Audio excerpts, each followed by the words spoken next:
going on, everybody?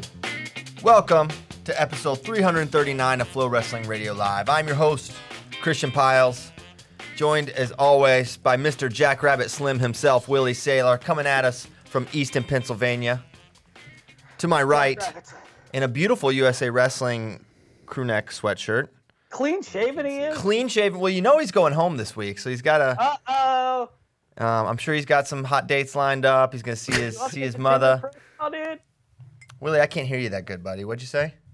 Said, did you update the Tinder profile? Oh, my gosh. No Tinder talk here. To my left, Kyle Brackey, the head greenskeeper at the Austin Public Golf Course. So he's here, and we're coming off another...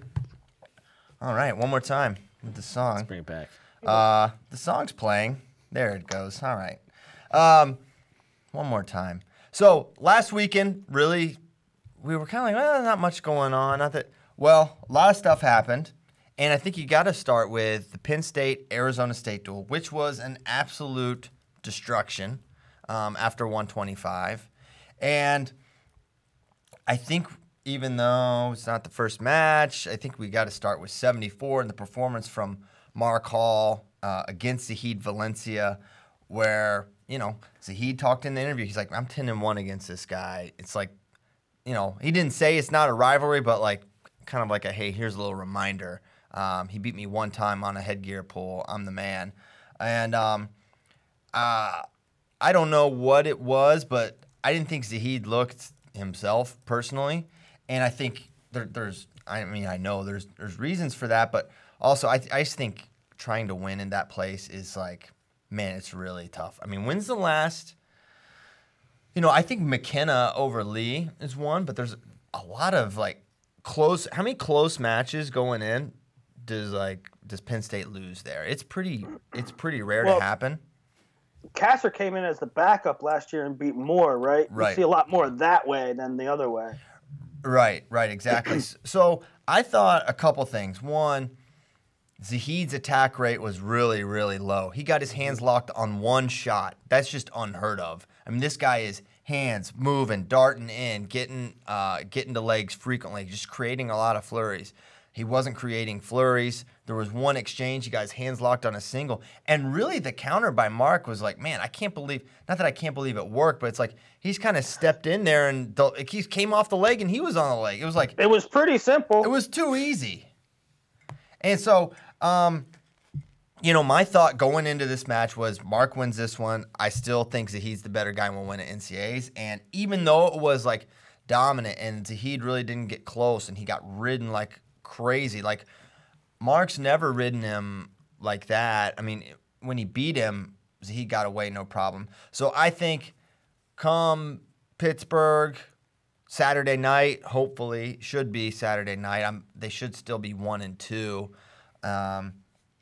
What could mess it up is like, well, if Mark loses somehow at Big Tens or whatever. But either way, you safely assume that it'll be Saturday night, and I still think it's Zahid. But that was the question I got asked a lot after that match because I said I got Mark, but Zahid's the better guy, and I think, you know, which basically means I think he'll win NCAAs. And everyone's like, well, what do you think now? I think the same thing. Yeah, did Amin won Cliff Keen, right? Yeah, he beat Lewis. So the only thing that would stop him from being 1-2, Mark and Zahid, would be if Miles upset Mark at Big Tens or something like that. Right. And ran the table. But I think it was a good call on Mark. I think outside of Penn State fans and most people, I think most people probably pick Zahid. I think it was a clear, you know, Zahid's a takedown better based on what we saw last year, based on, you know, Zahid pushing Kyle Dake to the brink. Yeah. Massacring Alex Derringer. Yeah. So I think the smart money was on Zahid. I don't think either Mark or Zahid. Good job by you for picking Mark, but I don't think most people saw it coming. And Zahid, like you said, he didn't look himself. His attack rate wasn't high. We saw what Zahid, either what he became or what his strategy was last year at the All-Star match, right? It was like high volume, high pace, and he said it in an interview afterwards. He's like, I might take 30 shots and one will make it, right, against Mark. Great defense. So he has that mentality. We just didn't see it physically. And I was texting, I don't know, somebody, a D1 coach, I think, and it was just like, it's hard to stay up that long for Zahid. He was peaked in July.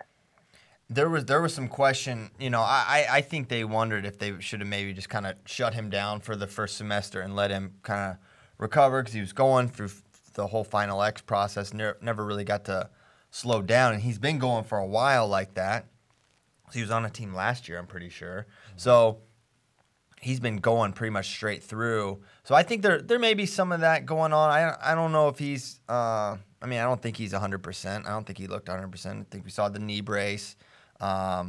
Maybe a hand thing going on there as well.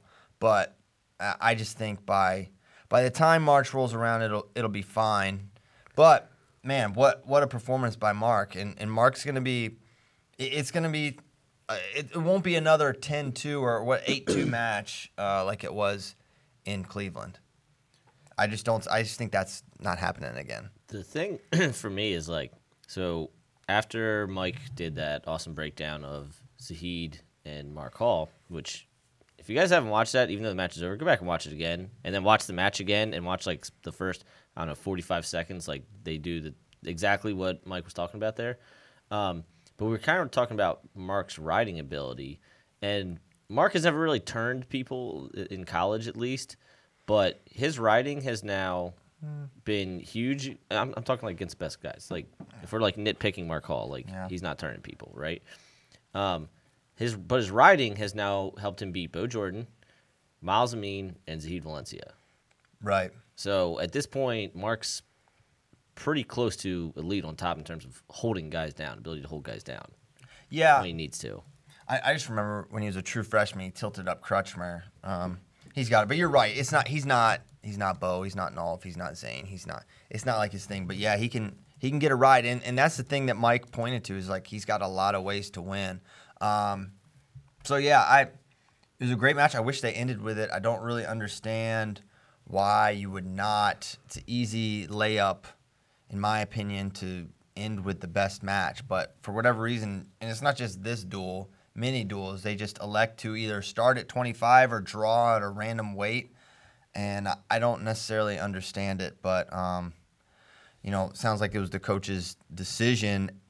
Maybe I think Arizona State wanted it to start at 125. They felt like, hey, maybe we get a little momentum going. We win at 25. Maybe Milhoff can get something going. And they quickly learned that Milhoff's not getting anything going against Roman Bravo Young. That was, it's interesting. It's man. And I don't know what Arizona State's going to do at 25. I think it's going to be Milhoff unless, Courtney's opportunity is going to be Midlands. And if he outplaces Milhoff there, then that's his shot to start. Otherwise, I don't know what's going because Milhoff weighed in at 25. Yeah. And man, that's Roman just continues to look like, after that match, it was a little more eye-opening, and it's still yet at the same time I'm like, man, I just need to see him against a 33-pounder.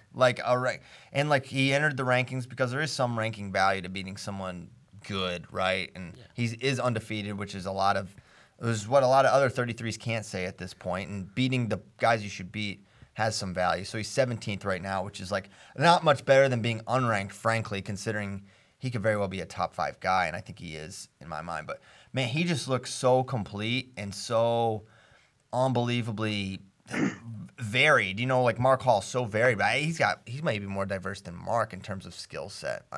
He's got his reattacks are really good. He can generate his own offense. Who knew? When he messed up Rooney, we're like, whoa, he's good on top. I had no idea. We're watching Vito Arujau. We're like, Vito's good on top. I didn't really realize that because he had a little more of a folk style resume because he wrestled at Super 32. But by and large, we just watched Vito on the freestyle mat. That's where he's made his money. So it's so crazy to me that you see these guys their whole high school career, and you evaluate them, and you look at their skill sets and what they bring to the table, and they can do this well, and there's a lot of sort of elite guys. The level of high school wrestling is very good. The kids are better now than they were 10 years ago and 20 years ago. The level's great. But, you see Roman Bravo Young having 3-2 matches and overtime matches in high school.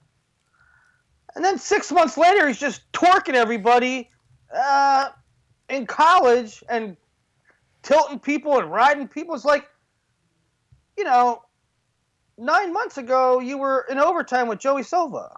Yeah, and lost. It's just, yeah. Yeah, it's, environment matters, right? Who's he training with at Sunnyside? Now he's at Penn State. Yeah, who knew? The big thing for me is I never saw any indication that he was this proficient on top. No, none. I had no idea. So he looks every bit of the part still to this day. Scuffle's going to be a good test for him. I'm guessing Dayton, even though kind of a lot of people suggesting he may be down at 25. I hope not. Well, he can't. He can't by Scuffle. I haven't seen weigh-in sheets, but unless he weighed in at Super 27 this past weekend at Northern Colorado. Okay, so it's not happening. Well, Yeah. I think, it's not crazy to hear people speculating about Dayton Fix going 25, There was rumors all summer. They were back and forth with it, uncommittal, non-committal. But I think where the genesis of this starts, this current rumor of Dayton might be at 25, might be from a message board, in that one of their insider kind of guys is posting that there's new lineup changes coming for Oklahoma State, and weight shifts coming for Oklahoma State, and I think that obviously that's more Joe Smith related than Dayton Fix. Right. So this guy teases lineup changes, and people think, oh, maybe Dayton, maybe Caden, maybe Cade. People are moving around. It's back half of the lineup stuff. Yeah. So I think we're gonna see Joseph in the starting lineup eventually at some point. I don't know what Weigel's situation is in terms of injury, if they're gonna be doing some bumping up. It sounds like that's what they're leaning towards, but maybe we'll learn more at Reno, what direction they're going. Maybe we'll send Nomad to just go snag some weigh-in sheets. Yeah, that's the thing that with Dayton dropping is it's not going to be a surprise, guys. Because he's going to have to be weighing in light. There's no Spay and Mike will be there on the ground in Reno. All right, we're going to have Mike. So if he weighs in at 131. No way. Point something. Okay, we know he's on the way down. Yeah. So I don't. Yeah. So you're right. He's probably not going down for Scuffle, which is good. So with Dayton RBY, I think a lot of people might not think this is a match, but I really do. I think it's a great match. I think. Of course. Yeah. And what I'm saying is, I think most people think that Dayton will beat Roman, but I can tell you this: it's going to be close. I just don't see how he blows him out of the water. And Roman's going to be tough to get to. He's tough to score on. Roman's going to get in on legs. Now, I don't know if he's ready to finish on Dayton. And I know he's good on top. I don't think he can ride him. And I think Dayton is probably better on top. And that could be how he wins the match against Roman. But it's going to be within the margins. And Roman's going to be within a takedown late. I do feel strongly about that. And the other guy who I kind of, when I tweeted about this after everyone watched Roman smash Milhoff, we're like, holy cow, this guy may be the next level. And then I said, okay, Scuffle, Dayton, Roman. And Nomad said Austin Gomez too. And he's another one where it's, man, where does he really fit? We watched him beat DeSanto, so we know he's pretty stout guy. The only information we have is freestyle. Vito beat RBY, and freestyle Gomez beat Vito between juniors and U23s. So that's That's the only real comparative data. But when you talk about Gomez, and I love Gomez, but there's certain we talked about Carson Karchla and like, does this translate? Gomez scores a lot of freestyle points. Mm-hmm. He also scores a lot of folk style points. I mean, he's really well rounded. I think he's super. No, I mean, I'm You're right. just saying. He is good. He has a good international style, and that he's good on top. He can gut guys. He's got good like counter stuff, but he can get to legs and finish. I don't know how great he is on top at this point or bottom, truly. But I think from neutral, he's got a really nice, well-rounded skill set. He beat Guillen, who's tough, from Ohio. So he got away from him too, and Guillen's good on top. Yeah. So here's the question for Scuffle. How are they going to seed it? So Dayton should be 1, and Gomez will probably be 2. RBY should be 3, I think. So the other guys there that are ranked are Nickel and Myers. Yeah, I mean, that's true. I mean, so is it going to be RBY Dayton semi or RBY Gomez semi? Yeah. Holy crap. That's a good question. I don't know. I mean, you could make a point that Roman should be like the 5, potentially. And really? Well, I mean, who did he beat? Why? I mean, Corbin Myers is an established guy for years. If you talk about seeding, I don't think 5 is out of the question. Seeding. Yeah, I know. The thing is, none of them have really college credentials. Well, I'm talking about out of the 3. Gomez, Dayton, and RBY. I mean, Dayton certainly does. Yeah. Well, Dayton has last year's Reno, but RBY and he beat Ethan Lezak. Yeah, no, Dayton will be so 1. Dayton, but RBY and Gomez. What did Gomez do last year? Well, nothing, but he beat DeSanto this year. That's a far better thing than anyone else has done in this. So those two are a clear 1 and 2. Yeah. It's Roman, Myers, and Nickel that are. And Myers is beating guys. Nickel's beating guys. It's going to be. If they seeded Myers ahead of RBY, you shouldn't be shocked. Now, did Nickel and Rooney wrestle at that? Possibly. Okay, so if Rooney beat Nickel, RBY beat Rooney, therefore he could at least be that. Nickel beat Rooney.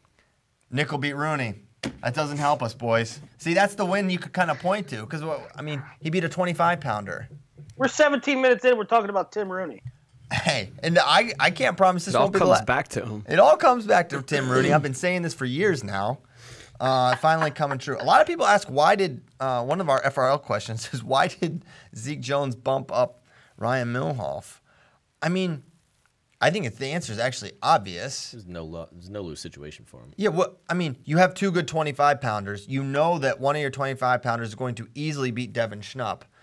Your backup, or either your 25-pounders are better than your 33. Therefore, it is very logical to bump him up. Now, maybe they thought, okay, we can make it close and he can steal it at the end. I don't think they expected a 14-1 beatdown. They weren't just trying to throw him to the wolves. But I don't think they really knew what they were getting Ryan into when they sent him out there. So that was that. Any other thoughts on the duel? My main takeaway with watching this team was like, this is their best team I think I've ever seen for Penn State. I really believe that. I think it might be, and it's crazy because Zane's gone. Last year's team had Zane. But I just think by the time March rolls around, Roman's clicking. Nick Lee looks great. Bergey's going to be in the round of 12. Maybe he's 7th or 8th. That's one thing I think that we learned. I think I know it's only one match, but and maybe it's the juxtaposition of watching Penn State guys go out and absolutely dominate. I mean, they're just racking up points or scoring from every position. And then you had Bergey, who won a match without taking a shot. Yeah. And I just think he's going to struggle with weight. I don't think he's going to be super active the whole year. And he's never, his game has always been short offense, reattack stuff. His reattacks are maybe some of the best in the game. He's not yet an offense generator. I think we saw that in freestyle a little bit. And it's gonna be tough for him. But I still think looking at the 49 landscape, he's gonna be in the mix to be a top 8 guy. But he's just icing, right? Because I know. There were a lot of comments on message boards and Twitter and stuff afterwards. You watch these guys dominate everybody before Berge, everybody after Berge, and their pace and they're moving. I just think two things. One, I think that's what you're going to get out of Berge this year because of the weight, and two, like you said, that's his style. So I don't think it's a one-match thing. I don't think it's like, well, he'll be more active next time. I don't think. No, I think that's what he's going to be this year. Yeah, 100%. I completely agree with that. And then they just go. I mean, their murderer's row is 57 up. Nolf, Chinzo, Hall, Rashid, Nickel, Kassar. I mean, Rashid teched Cordell Norfleet, who's good. Like, teched him easily. He's clearly in my opinion, he's a top 3 guy. And I think Miles is actually a really bad matchup for Shakur. But, man, he looked really good. Mark, of course. Chinzo, it all kind of came down to one exchange, and I didn't really like the way necessarily it was called, though I do think Chinzo was entitled some points in it. I thought the count was insanely fast to go from the near fall counts, especially. The danger takedown, I agree with, but man, the full 4, there were some times he was not in 45, he was barely in 90, and it's like he kept the same count going for the danger, which is 90, and near fall, which is 45, which I get is tough, but it wouldn't have changed a thing, man. Chinzo is just on a different level from Shields. Chinzo is, and he. I was impressed with his pace. Not that he's ever not been aggressive, but he wrestled hard for 7 minutes. He was moving forward, at the end of the match. But sometimes some of those things, and I was really intrigued to watch Chinzo and Shields because I'm probably, I don't know, I like Shields probably more than the average fan. But to me, that match was a bit deflating, that situation. It's because Chinzo gets that non-control points, and it's like, all right, this one's over. Because Shields ain't coming back. It's over in the first period. There's no coming back. But that's the way it goes. Nickel, of course. Kassar, of course. Anything else here? We've gotten a few questions on Facebook, and everyone wanted to talk about it after the match about Zahid. Should he just bump up? Like, can you talk about that for a second? Yeah, everyone's asking about this. Okay, 2 guys that are not big that everyone thinks are really big. Zahid Valencia, the weight is not a factor for him. I don't know why people keep saying. No problem. The weight is not a problem. Now, if you're saying, okay, he could go up and beat Miles easier than Mark, all right, one, I don't necessarily agree that it's any easier or harder. I think he wins both weights, and it's a stupid reason. 2, if you think Zahid Valencia thinks like that, like, well, I lost to Mark, I should go up to 84 and win. Like, it's just not how these guys are wired at all. He's like, I'll just beat Mark next time. And so, and now what I do agree with and thought coming into this year is like, if you want to make the 2020 team, it's at 86, and you need to start getting bigger, and you can't let a year go by. And to me, him staying at 74 makes no sense in that way, because I think he should be working on getting as big as possible with that in mind, with knowing that 84, 74, you're going to win. But that's not what he chose to do. I don't know why. I don't really understand it. Maybe he thinks, you know what, I want to win a world title at 79 kilograms this year. Dake's going down. It could be my weight. I could get some really valuable. Maybe that's what he's thinking. I don't know what he's thinking there. But I do think it was a decision that impacts negatively his 2020 pursuits. But in terms of him going up because he's not going to be functional at 74, not a thing. That has nothing to do with the problem right now. Agree 100% across the board with everything you said. And I think I understand what you're saying about 2020. I kind of like if he stays at 79, just selfishly, because I think he's going to be amazing there. Yeah. But you're right. People see two factors into the Zahid loses to Mark Hall, and some people say that he should just go up to 84. 2 factors that play into that. One is this incredibly stupid, pervasive, and long-lasting misconception that he's huge for the weight. Mm-hmm. And two, he looks sluggish. So people were like, oh, it's a weight cut. No. Won the weight cut. Not the Not weight a cut. weight cut. And I was going to say, there's two guys that everyone thinks are huge and not huge. The other one is Vito. Vito's like, I talked to Cornell coaches. They're like, he's 135 pounds. He don't want to cut down. No one wants to cut weight. He didn't really want to, but he can't beat Chaz Tucker. So he goes down and he's fine. It's like, I don't think it's a thing where, and I could be wrong here, but I don't think it's something where like, man, it's going to take some crazy science to bring him along. He needs to be on a pitch count thing. I think if he just cuts the weight, does it right, like which is true for every wrestler, I think he's going to be fine at 25. And yeah, everyone's asking, what is Vito Arujau's upside? He smashes Jay Schwarm. And I think he could be a top 5 guy. Yes, I don't think. I think Spencer Lee probably techs or pins him quickly. I think that's a bad matchup in every way. I think there's other guys that match up better against Spencer, but I think he is going to be a tough one for a lot of these guys. And he's really big, and he's fast, and he's strong, and apparently good on top. So yeah, Vito's really, really good. I would love to see him and Glory go at it. I think that would be a really interesting match. Is he going to be able to? If he uses his motor, he can be really effective. I still think guys like Pitch are tough for him. I think he's going to get to – I see Pitch kind of get into his legs a bunch and frustrating him. I feel a little similarly with a Bresser Rivera, but I think he's going to be in all those matches. Mm-hmm. And I also think we need to watch him against someone other than Jay Schwarm because Schwarm has a really unique style and lets guys in a lot. So – I think Vito may have looked a little – it's possible that he looked a little better on his feet than he actually is.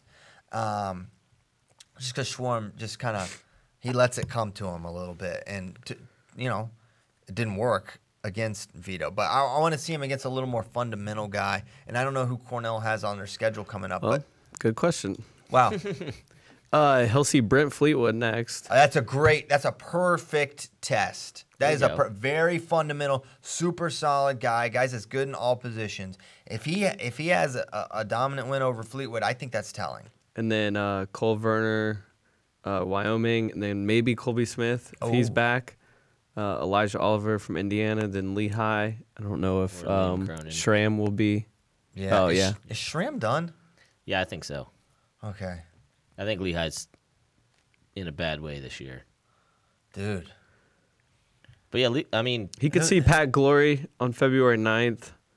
Oh, how about that? That's a great EIWA finals potentially. Glory Arujau. Absolutely. Because I kind of was lacking a little bit of that heat. That would be a good one. So he'll get like 5 or 6 more, at least solid good matchups. He'll see Glory twice in the duel and then EIWAs. Yeah. And then the NCAA finals potentially. Wow. Potentially. You can't rule it out. Okay, so that was Vito. Looked great. I don't know if Willie has any thoughts on Vito. Yanni is probably the other topic of discussion. Not that I'm sure how much there is to discuss. Other than he's back, he looks as good as ever. If there was any concerns, I don't think any of us had any concerns like how will he be post ACL. I think at this point in college wrestling, you just see when guys come back from the surgery, they're generally okay. And Spencer Lee, knee surgery, comes back. Wins NCAAs, looks good, even with a giant knee brace. So yeah, I thought he looked good. I don't know what else there is to take away from Yanni. The thing that I liked, so first of all, clearly I think it was smart for them to have him go to Matt Town, right? And just literally get some mat time against some guys. Some Matt Town time. Yep, Matt Town. And then I kind of like that he was match 1 right off the scale because he hadn't had to make weight and go immediately out in months, right? So it was good to see him like, okay, my weight cut's still fine. I'm still good at that. Like all those things that that Yanni knows how to do, right? He's been wrestling like this forever, but like it's just still good to see, right? And it's good for Yanni to see. It's good for the coaches to see that, okay, I can step off the scale, mat 1, beat a really good guy in a tough environment. And yeah, the injury is what it is, and I'm basically over it. Like this, I'm back to being me. Yeah, he's good to go, all the way. So he looked He looked awesome. Love the West Gym environment. Seemed like a fun one. Oh, yeah. Nomad snagged a lot of quality camera time. He positions himself strategically for every duel. If you didn't watch any of the matches, really, and you'll see Nomad in a nice white polo. He's got his phone in his left hand and a camera in the right. Sometimes both. Sometimes he goes just phone. And I found it insightful. You learn about a guy. Like Kendall Cross watching Terry Brands walk back to center. I was watching Nomad, and I was learning things about the guy.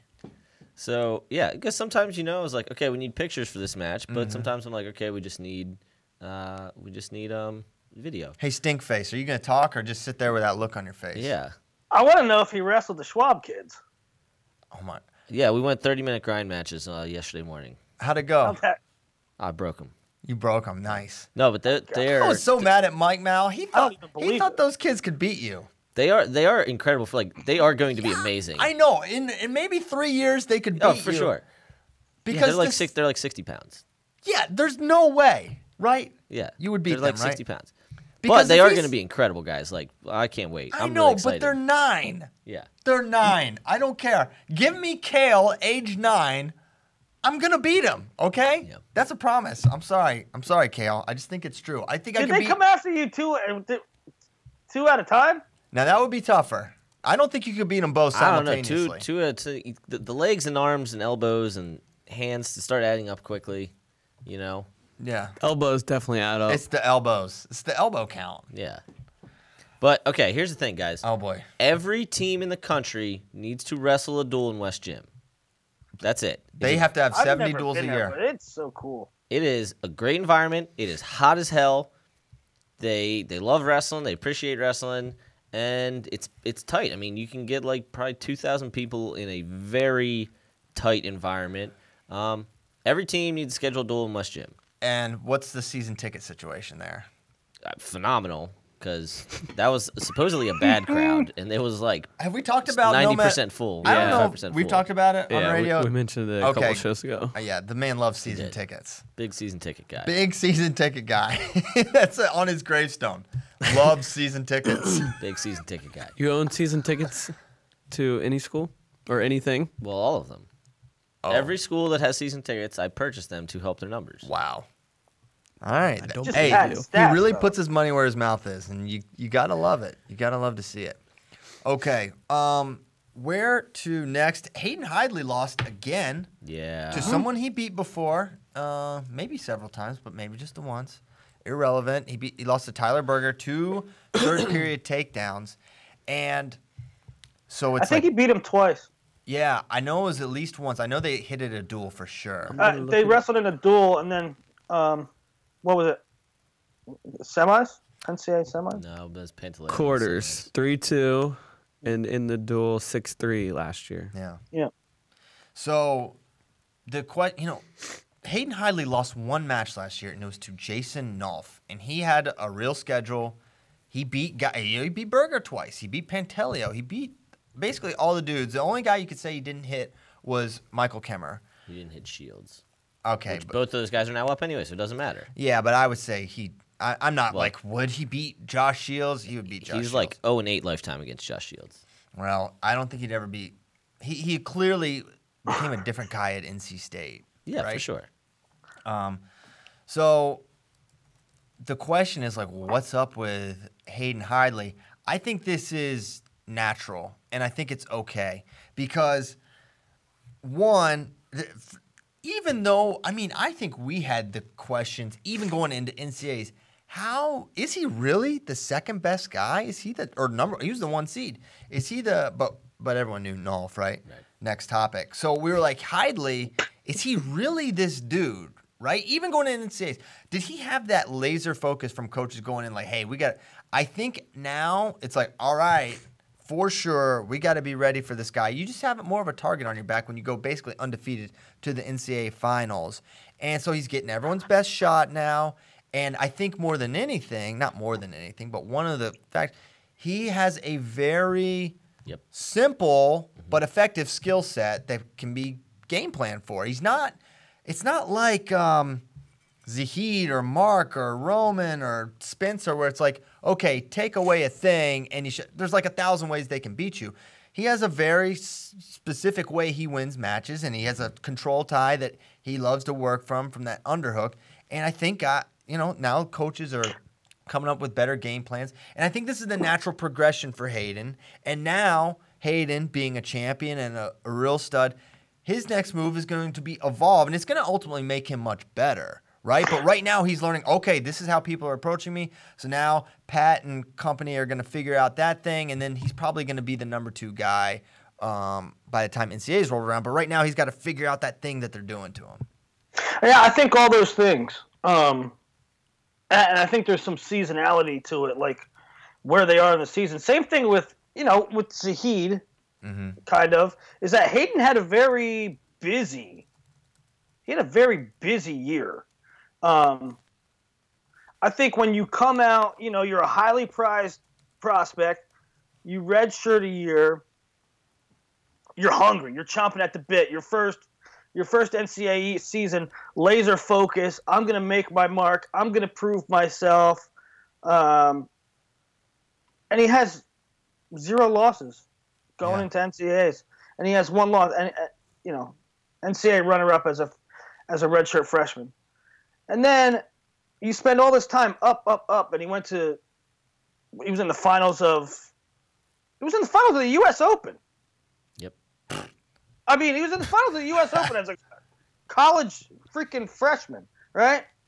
And then U23s and everything. So he was up for a while, for so long, and now he comes back to the NCAA season, and it's like, first of all, I'm not up. I'm not peaking for 12 months. And second of all, like last year I was undefeated going to NCAAs. I took second. It's like in an early December duel against Tyler Berger, in a one-off duel against Larry Early, he doesn't look up, and it's probably a good thing that he's not up. And also the body language of Berger. I watched Berger wrestle. I watched Nebraska wrestle UNC on Friday night, and Berger looks, he goes out there and he wrestles. 2 days later, he's at NC State. You could see the laser focus and how much he wanted that match. When I'm watching him in the background when 49's going on, I can tell like he's into this, right? So, like you said, NCAA finalist, he got a bullseye on him. Yeah, he does. I'm not worried. I think he's gonna be fine. I think, and one thing I truly wasn't considering the freestyle dynamic. Didn't he make a team this summer too? Yeah, he was at U23s. U23s. So like, which was an hour ago during the season. I'm pretty sure he flew back to Raleigh from Croatia or wherever it was in Romania. Same country. Those are the same country. He's also not losing. I mean, look. Tyler Berger is currently number 3. Larry Earle is currently number 4. Yeah, but Berger's a two-time only All-American. because they beat him. Okay, Berger but Berger lost to Griffin Perriott this year. Berger's also finished and Larry Early lost to Mike D'Angelo this year. So these guys have not been like incandescent this year. But he's not losing to anyone out of the top 20 is what I'm saying. Yeah, I know. He's not losing to pick a random guy that's a bubble contender to make the tournament. Mike D'Angelo. Was incandescent the bulb that Phil Wellington hit? Oh, halogen. That was a halogen? Yeah. That's all time. Willie, just tell that story real quick. I think that's a halogen bulb there. Tell that story. Go. Phil Wellington was wrestling Jaden Cox, and Wellington had beat Jaden Cox before, and the duel's at Ohio. Missouri. Was that Ohio? No, it was at Missouri. Missouri. So Missouri, they have one of the de Blasi kids, I think, was announcing it. Because Missouri has a pretty good journalism program, and then, he's announcing the match. And Jaden kind of throws Wellington into the table, the scorer's He table. got disqualified for it. And the glass breaks, or the plastic breaks, and a bulb breaks, and one of the de Blasi brothers is announcing, he goes, oh, he throws him into that might have been a halogen bulb there. Like, who cares what kind of light bulb it was. I'm so glad he said it. That was hilarious. I know, it was awesome. But it's a halogen bulb. It was just chaos going on, but he was just worried about the bulbs. And the bulb. Well, is it? I think he was concerned. Does the halogen bulb have some mercury? Yeah, it might have like. Oh yeah, maybe it was mercury. It had some dangerous material inside of it. He was just worried. Like I remember watching that, and being like, if that's mercury, that's not good. It's bad. Mercury is very dangerous, Willie. Yeah. Thank you to Mr. de Blasi for calling attention to that potential problem. So yeah, that was funny. Like 3 years ago. Still funny today because y'all never heard it. Okay, Nick Reenan has not been taken down this year, according to his father, who is, maybe lying to us. But he looks good, right? He's number 3. He beats Vince. He was, very dominant from neutral. I guess, you know what? Nomad called this one. He threw him in that tier 2. Remember, Willie? And we were all like, "What are you doing?" And now I'll give credit. This is me giving credit. Credit to Nomad. He was right. But also, I just want you to know that, like, at the time, there was, like, a bunch of dudes that, like, done a lot of stuff, and he's, like, throwing them in tier 3. I just thought he was a little inconsistent because this dude lost to Bryce Carr twice last year. I also watched the man make Final X. Yeah, I watched that, too. And he looked like, he looked amazing. Pretty sure he had Ryan McWaters. So wait a second. Nomad put Reenan in tier 2. Well, we're praising that. What's tier 1? Is it just Miles? Yes. Yeah. Okay. Then I get you. Yeah. It's a one-man tier. It's Miles tier. So yeah, Christian, I saw your tweet, and it was funny because I had the exact same thought, probably at the exact same time. 6-4. The score was 6-4. Yeah. At the time you screenshotted that, 3 takedowns to 4 escapes. It's just like, I really wasn't trying to start a thing. I was just like, this is so annoying. It's like one guy's kicking the other guy's butt. Listen, if anyone says, just stop saying to me, be better on top or ride. It's like you're just totally missing the point when you say that, because the whole thing to me is like the ratio. It makes no sense at all. It's just nonsensical. It's like this. It's like, here's what it is. What did this guy do? What did this guy do? This guy got 3 takedowns.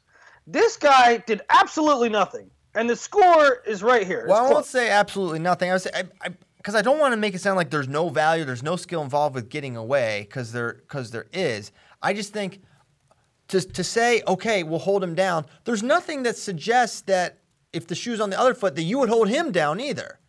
But it's just because you're getting taken down, you're getting a scoring opportunity that the better neutral wrestler doesn't get. That's my whole thing. I mean, that's how Max Dean beat Drew Foster this weekend, right? Foster won the takedown battle, but Dean got out every single time and then rode him for 1:55. Max is good on in top. the third, plus whatever he got at the end of the second. I mean, this is how folk style is constructed. Like, folk style rewards being good on top. It rewards being good at takedowns, but it far more important to be good on top. That's how it's been. That's how it will be. It's not gonna change. It's not far more important to be on top. It is. I Well, watch Seth Gross NCAA final and tell me otherwise. Try to tell me otherwise. You got taken down 4 times and still won the match. No, that's different. You're taking a single match. but Willie, but that's a scoring system of folk style. You can get by definition, it's true. You can get 4 points with one move. You can't do that in any other thing except for the top position. I know, but you cannot be subpar on your feet. Name a guy in college that gets by with just being good on top. I mean, there's Jake quite a Pataxel. few. I mean, you could almost say Spencer, but he's good on his feet too. Except he also takes everyone down in the first 30 seconds of every match. Yeah. Right. Anyways, I mean, like, I don't know. I look at a guy like Daniel Lewis, right? He's excellent on top, but he's not getting by those guys that are great on their feet. I agree. Okay. That's all I got on the Reenan thing.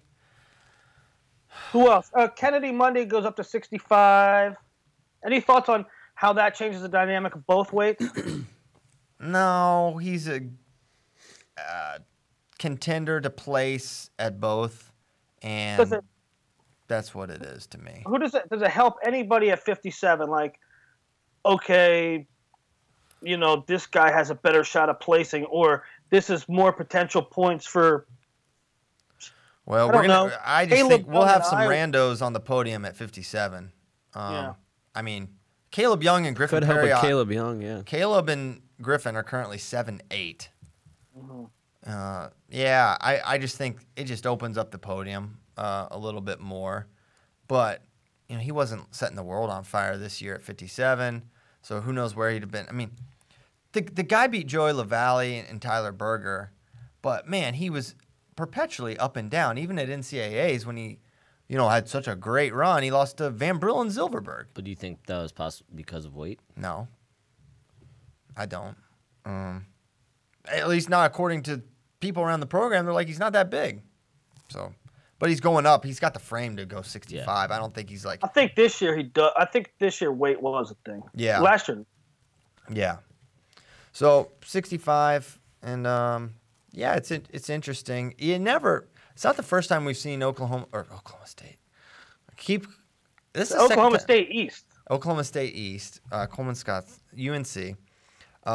They did this with like Henderson and Joey Ward.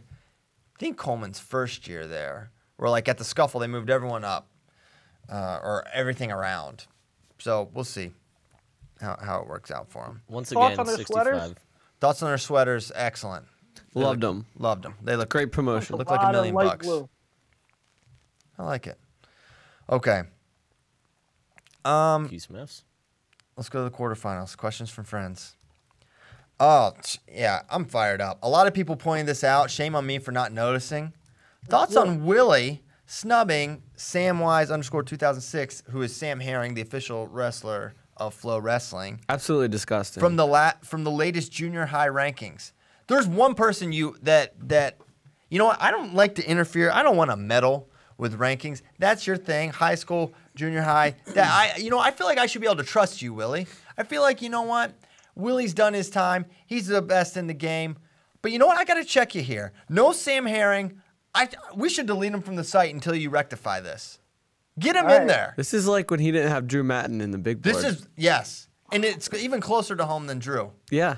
Two things. One, all right, I got three things on this. One, I wanted him to change. He didn't put official junior high wrestler of FRL in his Twitter bio. It's in there now. Okay. It wasn't at the time of publication. Number two, motivation. Oh, wow. Sam, I think, took 7th or 8th at Super 32. I want him to, I want him to step up a tier, 3, 4, 5, 6 match maybe. And number 3, there's some deep-seated. I didn't want to say this. Oh no. But look at his Twitter ban. Look at his Twitter header. That's your exhibit. Is my exhibit. He has a FRL. Yeah, with Christian Piles. Well, that's what the thing said. That's the old one. That thing's from 2014. He's a Christian Piles fan. He got knocked down for the Christian Piles. Will, you missed the really obvious one, which is really obvious. He wrestled elementary school division at VAC duels and is therefore ineligible to be on the middle school big board. No, he's eligible. I've ruled him eligible. Kyle, do you second? Yeah, eligible.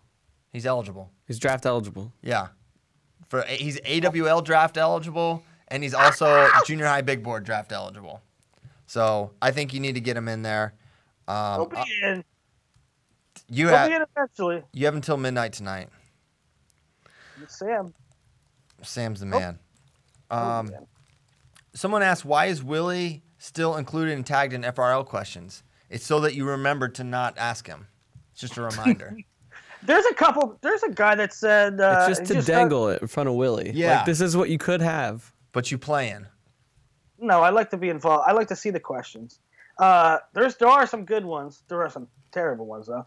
Somebody started a Twitter handle that said, let Willie talk. Yeah, let Willie answer. Let Willie answer. His name is Westling. Yes. Westling? That's funny. There's a lot of... You know what? Twitter owes us. How many accounts have been created because of this show? There's now a Penn State Next Topic Twitter handle. There's multiple FRL Inquisitor, FRL Questions Twitter handles.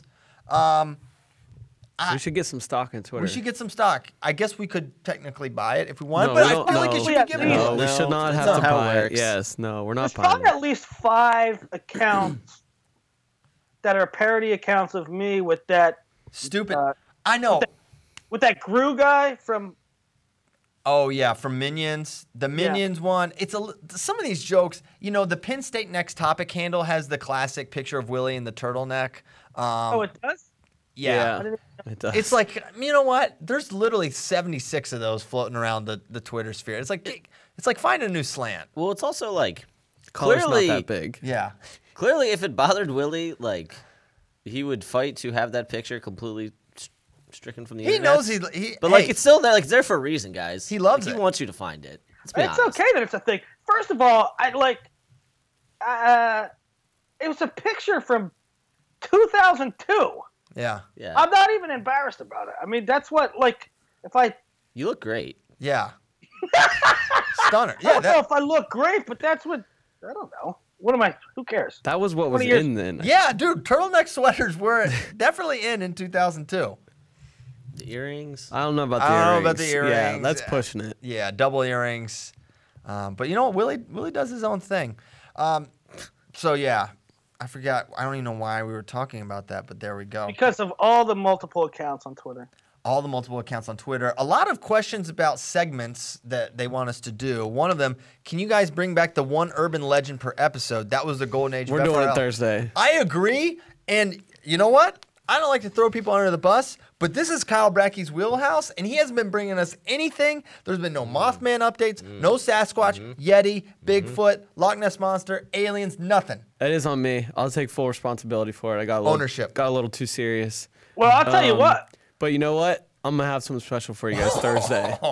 It's going to be a weird show. Nomad's not going to be here. Yeah, I'll be here. That's why I'm wearing this. I'll get up and show you guys in a second. Yeah, but we'll have something nice and weird for you Thursday. All right. Kyle, you could quarterback the urban legends type stuff, but additionally, some of the sidebar stuff that we've gotten into in the past, Kyle's already watched it. I don't know where Nomad is on it. Oh. Christian just started watching part 2 of Making a Murderer. I don't think Nomad's seen the original season. I'll tell you what, it has me incensed. Yeah, maybe. Well, we were fine.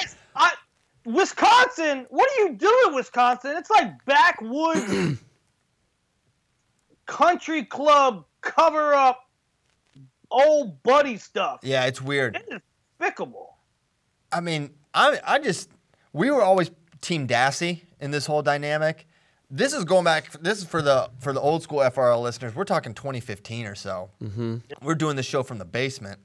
Yeah, I was incensed. We want him out. We knew all the. There was even a rap song that came out that we listened to. He didn't do it. She didn't do it. He didn't do it. Drive to Minnesota, gave his dad a soda. Yeah. There's tons of great lines like that. I think it was Jay-Z. So, yeah, I need to finish season 2, and we can have more substantive conversation. He told me about it. I know you said you were up. We have an 8 a.m. content meeting on Monday mornings. And Willie says, I've been up all night watching Dassey. He's like, I watched it straight through, 10 episodes. And then went to the content meeting. I was talking, they were like, yeah, Willie, can you have these rankings for Tuesday? I'm like, I'll tell you what. I believe this lawyer. Yeah. There's a lack of forensic evidence. I talked a lot about it with Nick V. He's watched it all. Oh, shoot. Nick V is a good person to have talk about these sorts of conspiracies because he thinks it all goes straight to the top. I'm sure Trump or Obama were involved in some way. Okay. So, yeah, I think we need to bring that back. And also Willie Pick'ems, Ask Chuck Finley. Can we bring that back? And I can't remember, were Willie Pick'ems where I came up with the matches and we just, like, you and I had, like, a contest, right, of who got them the most right. Did I pick? We should remember that. We did that for a long time. Willie Pick'ems was a thing. We need to bring him back. Used to be in the doc. I used to Because I used to be like, okay, so who are you picking? We kind of transitioned to lines last year.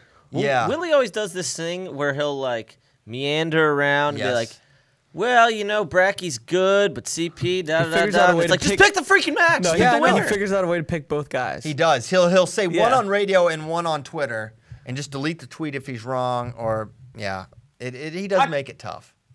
I'll tell you, though. He is a fence sitter. I'll be completely honest. Maybe I shouldn't, but I will. Because that's what I do. It's tough because it's tough when you have been around the kids for 10 years. Yeah. It's like, and then you'll get these things. Hey, you got no confidence in me? It's like, I'm just making a pick. I know. It is. You guys think that. I tell him I hate him. Okay. No, man. Jeez. What? Just get it out of the way. I'm going to ask this question one time. Only so that it will never be asked again because it is the worst question. And I'm sorry, Bill Seitz, but I hate this question. I hate the suggestion. And you're not alone, Bill. A lot of people want it. I'm glad to see Willie in pain because it pains me. Why no 220 in college? No. Don't even think about it. One, why no 220 in college? We already have 220 in college. It's called heavyweight, and the guys that weigh 220 to 230 are really, really good. Their names are Mike McMullen and Kyle Snyder and Anthony Cassar and Jacob Casper, and they don't need a 220 to win and just make heavyweight even worse than it already is. Do you know what you'll do to the heavyweight class if you make a 220? Do you know what you're doing? Listen, if you can't make 197, that means you must weigh around 220 pounds naturally, right?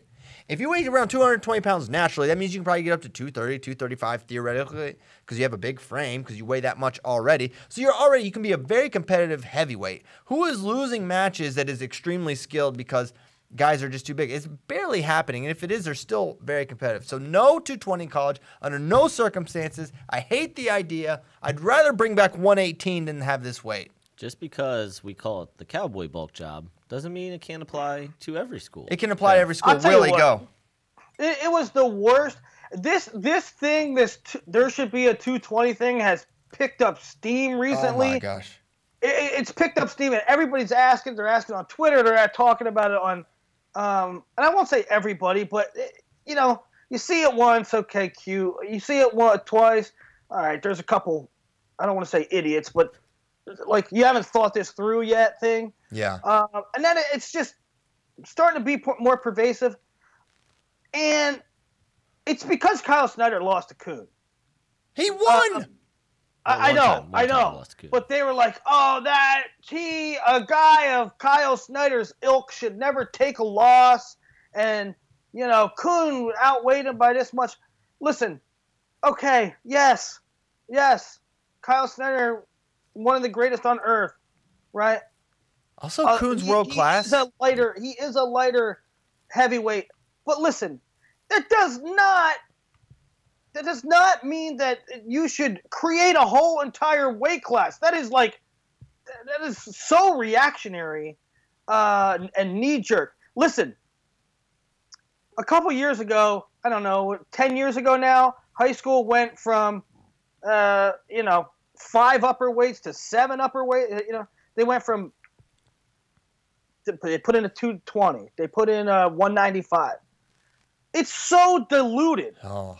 And college is so, I don't want to say college is diluted, but heavyweight stinks this year.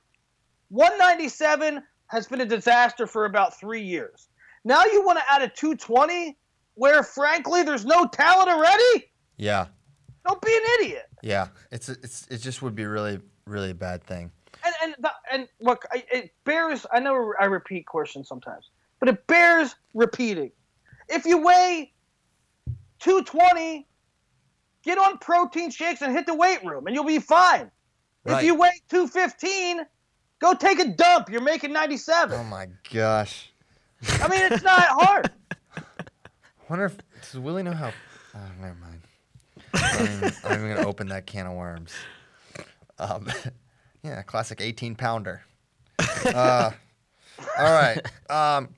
Pull up that tweet I asked there, Kyle. Cody's. Yeah. Can you report on the schools participating? Midlands can't find Go online. to the event page. I got them ready. Assuming. Oh yeah, Richard Champion. Yeah, see, you're a goof when you do stuff like that. What? Richard Champion. That's his name. I know. You just set me up, and then you're gonna yell at me. Don't you do it, Bobby set him up. Okay. No, for real. If you go to the Midlands event page, there's a tab called says teams, and it has a list of all the teams going. The event page on FloWrestling. Yes. I'll do it really quickly, and I'm only gonna do it No, one time. no, Don't you're do not that. allowed to read the names. I want to time me. No. Let's make it a competition. All right, I let's didn't time bring him. my No, chronograph. let's time him. Hold on, Hang I'm gonna time him. Go. I got it right here. You have to be able to understand what you're saying. Okay. I'm only gonna do it one time. Ready, set, go. Army, Arizona State, Brown, Bucknell, Buffalo, Cal Poly, Campbell, Central Michigan, Franklin, Marshall, Fresno State, Harvard, Illinois, Iowa, Maryland, Northern Illinois, Northern Iowa, Northwestern, Old Dominion, Penn, Princeton, South Dakota State, Wisconsin. Done. 7.83. Woo! That was pretty good. I could understand what That's you a were new saying. record. Do you have some was lineage good. that was like auctioneers? Yes. I do. 14 generations. My uncle Robbie was an auctioneer. That doesn't surprise me. He was, yeah. He went down to the Grundy County auction. He went down to the Grundy County auction. She's an 8, she's 9, she's a 10, I know. Okay. Hey, your dad. But hold. Okay, go Your ahead. dad had a good zinger last night. Mine?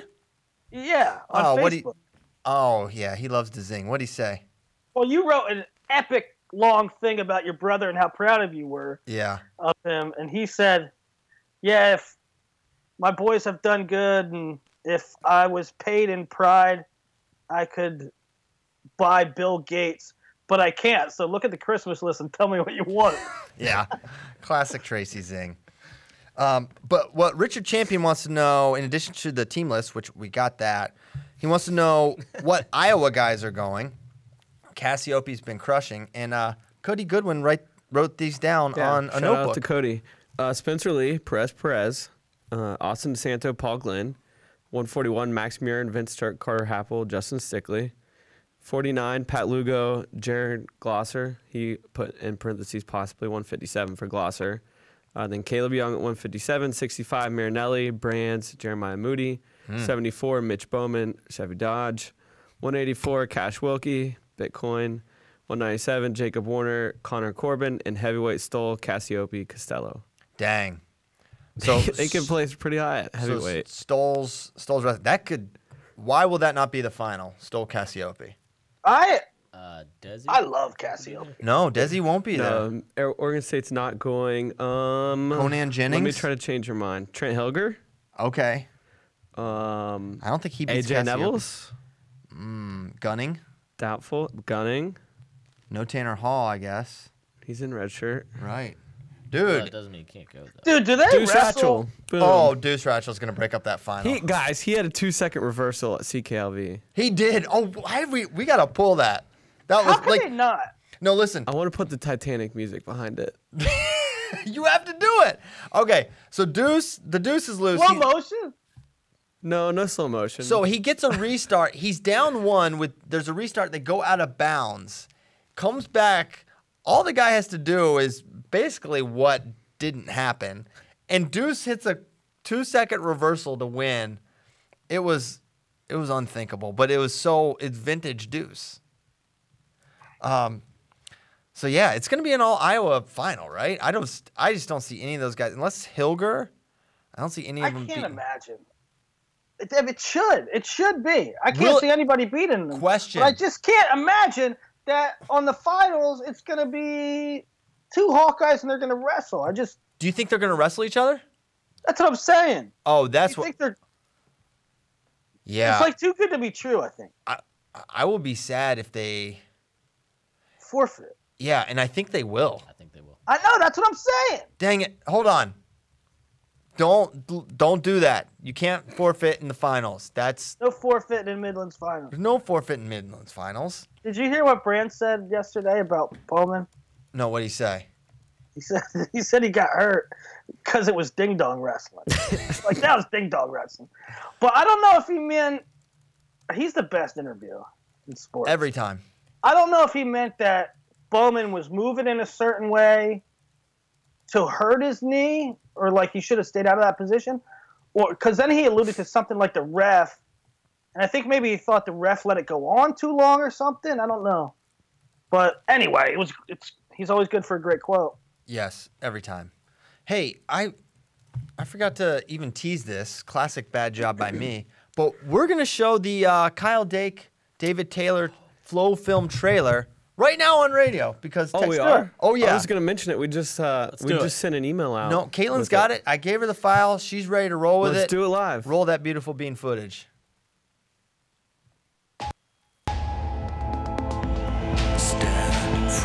It's finally here. We've been waiting for this match.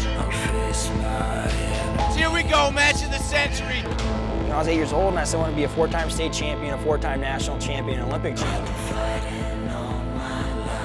He had this like grand goal, whereas my goal was like real tiny. Like, I want to be a state champion. You know, I was like, I'll be an NCAA champion. And then it was, I want to be an Olympic champion.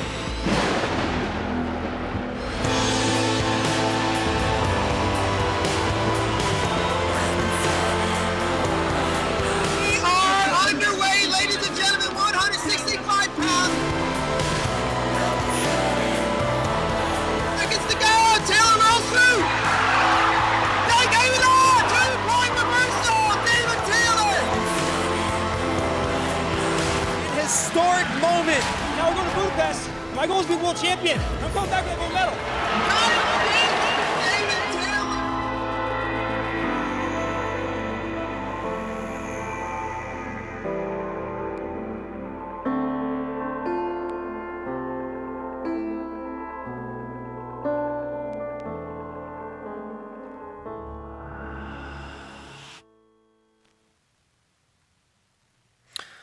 There it is. Merry Christmas. So I've seen it. I think all of us here have seen it. They're still putting the finishing touches on it. It's about done.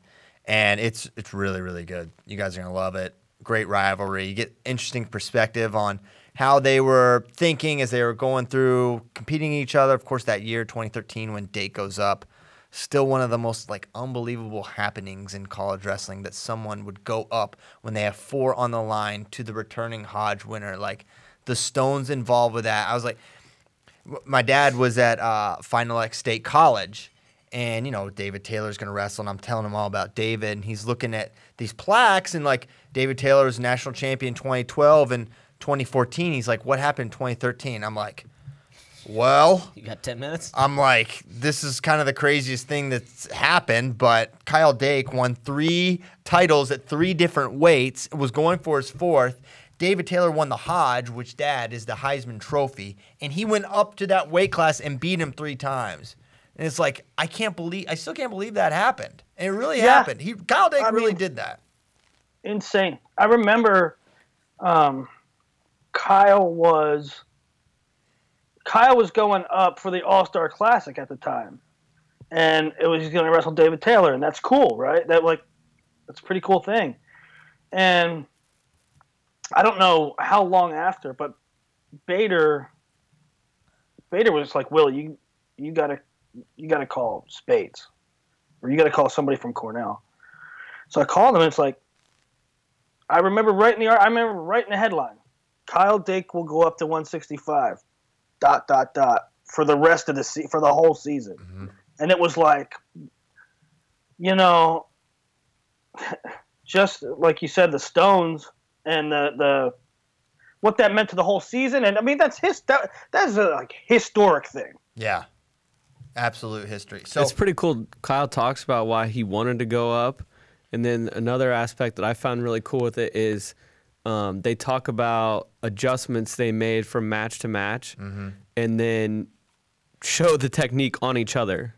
Yeah. Like they talk about it, they show the match, and they're like walking us through it, and then they show the technique like on each other. So that was pretty cool. So as far as how the movie's actually going to be rolled out, we're kind of doing it a little differently, right?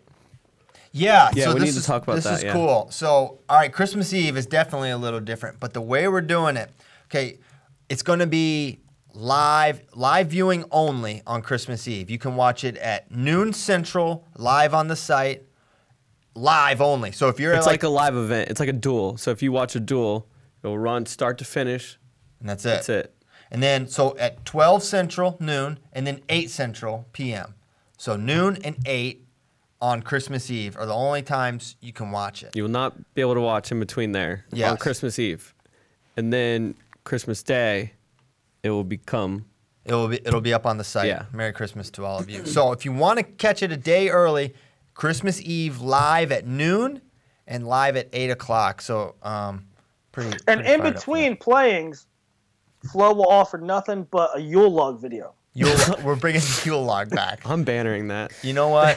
It's a good idea. I think it's aged well, and we're not gonna run content, just straight Yule log. So yeah, we're excited about it. It's been a long time in the making. I think super appreciative of Kyle and David trusting us with the story and giving us this opportunity, and Bader and our man Sean Connell. Might have Sean on That'd Thursday. be cool. He's the editor. These film guys, they're like, the stuff they can do is so so every Friday we have what's called a show and tell meeting where like what we call the VIP team, they're just like the awesome editors. It shows, I don't even know how you do the stuff they do. Yeah. Some of the motion graphic stuff, some of the film stuff, the way they craft stories, how well stuff. There's so much freaking talent here. It's unbelievable. Y'all have no idea, like, the level, the minds that are behind Flow Sports that are like not here, the people kind of behind the wall. So we'll have Sean on. He's an awesome dude. He's done some other films. Oh, he did DeSanto. You may have watched that one. Everyone did. I'm trying to think of what other ones. His brother Reed did Colat. Yeah. So his brother Reed is now on the Flow Grappling content team. He's kind of like Reed's awesome. Yeah, he's kind of like the Mike Mal or Bader, but Sean, with like film level. Sean did stuff at Who's Number One. Yeah, Sean was the one shooting those like on the ground hype videos at Who's Number One, and he also shot the videos with the wrestlers with those sweet motion graphics. Yeah. That Zach made. Yeah. So Zach's awesome too. Yeah, Zach did the behind the dirt. I could talk about this stuff. I don't know if you guys think this is interesting or not, but if you don't know anything about making high level videos, like basically I don't. I just kind of see the end product and like, oh my gosh, it's really, really fascinating to see what they do. I mean, very talented people, and it's like some people are like, man, awesome video Flow, and like, they'll tweet it at me or Christian or Nomad or something, and we're like, yeah, we got that done. Yeah. But it's when, really these Colette guys, was coming out, people would tweet me and be like, yo, awesome video, because I was the one that like uploaded it. Yeah. I was like, thank you, but and it was Willie, not me. When Willie got the Terry, Willie uploaded Terry. That was big. He's like, I got this one.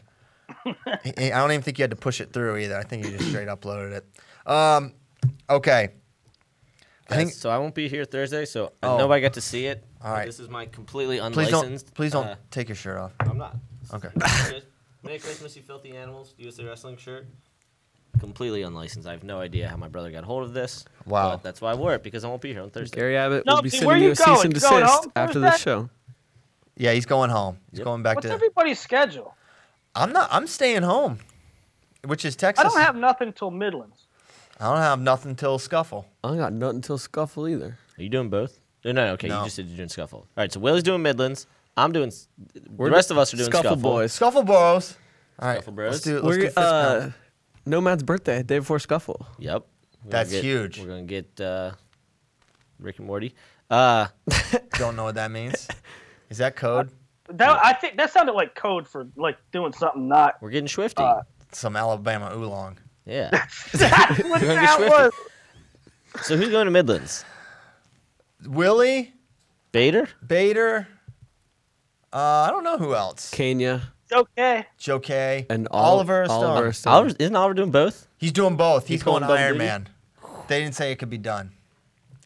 Okay. He's a young man. He's a young man. He's got good energy levels. He's up. I've for never the task. been. Can you believe I've never been to Midlands? Well, I hadn't until last year, Willie. Yeah. First time. Yeah. Pretty pumped. It's great, and where they have it, Arena's awesome. it's a fine venue, Willie. It's very You'll warm. love it. Okay, not warm. All right, Caitlin, we are ready to go. Thank you so much for tuning in to yet another Flow Wrestling Radio Live. 339 strong, and we're just picking up steam.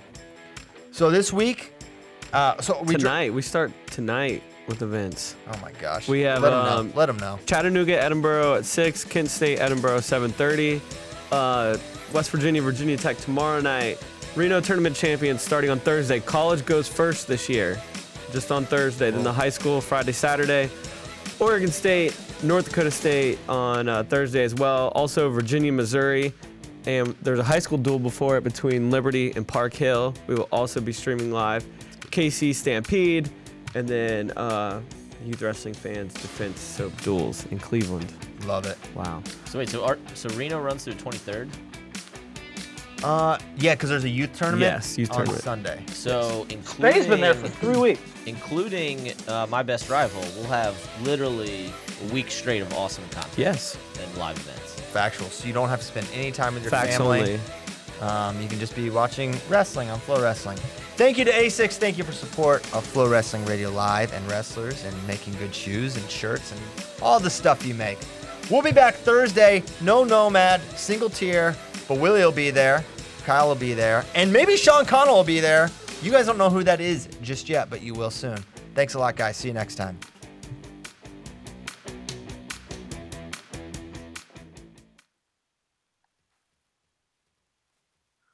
Bump, bump.